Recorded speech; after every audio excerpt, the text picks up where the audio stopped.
De la mobilisation de l'ensemble du gouvernement, les ministres concernés seront présents lors de la conférence qui sera clôturée par le président de la République. Dans les travaux en cours pour la préparation de la CNH, nous nous appuyons sur les rapports de l'Observatoire de l'accessibilité et de la conception universelle, de l'Observatoire sur la formation, la recherche et l'innovation sur le handicap, et bien sûr, j'aurais peut-être dû commencer par là, sur les travaux du Conseil national consultatif des personnes handicapées, dans lequel je sais que les représentants de l'APF sont particulièrement disants et faisants. J'y vois l'illustration du dynamisme de ces instances consultatives et d'un partenariat constructif avec l'État. Vous nous avez appris à bâtir une société inclusive. J'aime bien le mot. Pour tous les types de handicap, pour tous les âges de la vie, et je souhaite avancer particulièrement sur les points suivants. Premier point, la scolarisation. L'école est la première étape de l'inclusion des personnes en situation de handicap. C'est grâce à la scolarisation que l'on peut participer pleinement à la vie de la cité.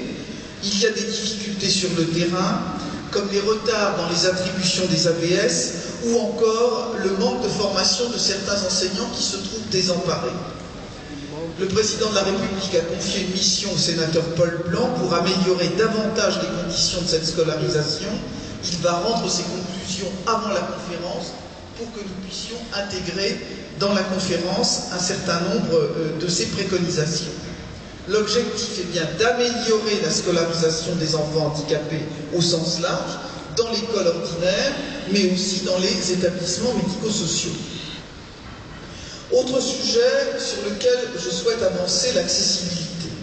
Je sais à quel point ce sujet suscite des inquiétudes, à la fois pour les associations, pour les collectivités locales, les professionnels concernés, mais je suis persuadé que nous trouverons des solutions ensemble, en épaulant mieux les opérateurs, en prenant le temps de la concertation et d'explication.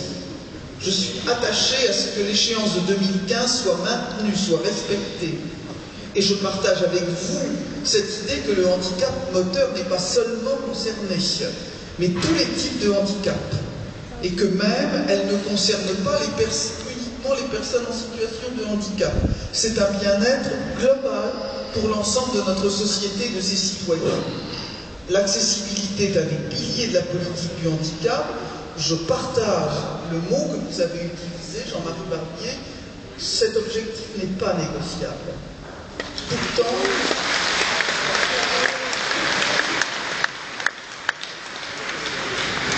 la mise en œuvre de solutions de substitution que vous avez stigmatisées, enfin que vous avez refusées, est une mesure plus équilibrée et mieux encadrée que ce qui existait auparavant de mesures de dérogation. Je veux le dire devant vous très clairement, l'objectif c'est de rendre accessible.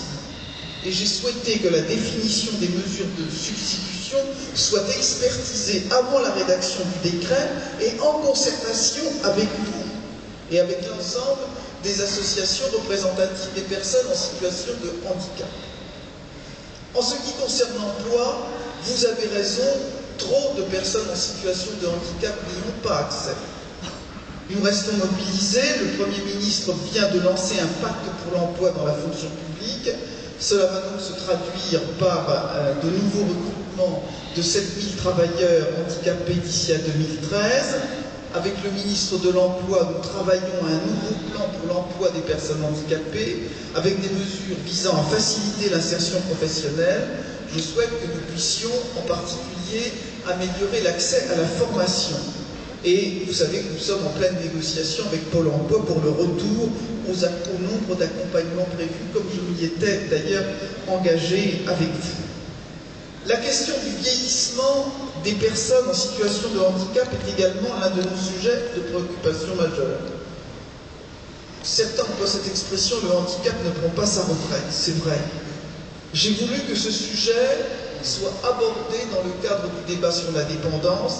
Il n'est évidemment pas question, comme je l'ai entendu, à tort, d'exclure les personnes en situation de handicap du champ de notre réflexion collective, et une réunion spécifique a d'ailleurs lieu sur ce sujet la semaine prochaine.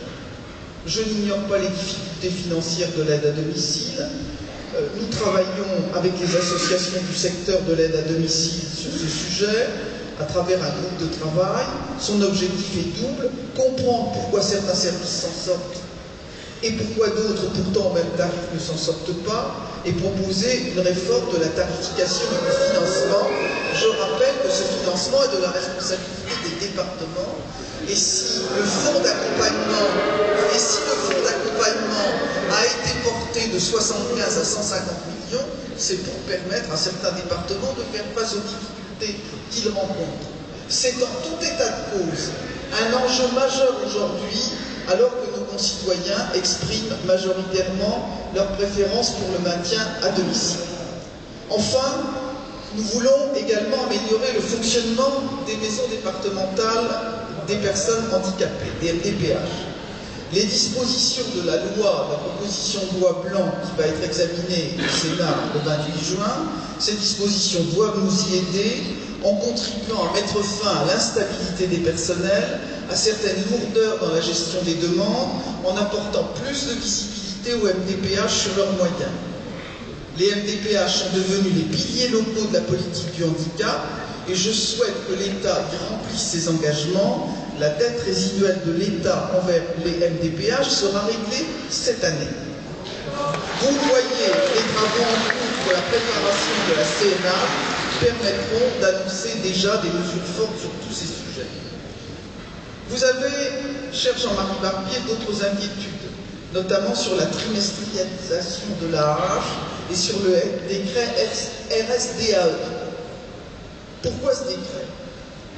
Vous avez vous-même constaté, Jean-Marie Barbier et de nombreux autres acteurs qui sont présents ici dans cette salle, que des situations comparables pouvaient aboutir à des conditions d'attribution différentes.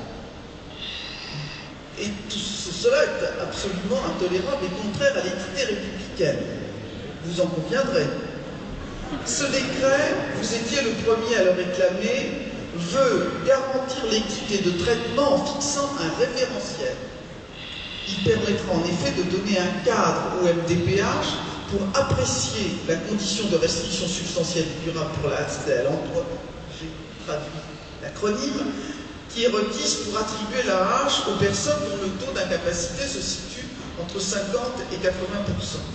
Il doit favoriser ainsi une meilleure équité territoriale.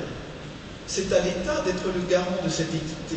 C'est ce que vous attendez de nous. Alors oui, nous souhaitons renforcer le poids de l'État dans les commissions des droits et de l'autonomie des personnes handicapées pour lui permettre de jouer pleinement son rôle. Il ne s'agit pas de donner la majorité des voix à l'État. Nous souhaitons simplement mettre en place un nouveau mode de décision en CDAPH, c'est-à-dire de nous assurer que les 4/5 des voix, ça comprend l'État, mais aussi les associations, s'accorderont sur les attributions, renforçant ainsi la collégialité. Bien sûr, ce projet de décret n'est pas parfait. Bien sûr, entre partenaires, il arrive parfois de ne pas être d'accord. Mais je voudrais souligner l'essentiel.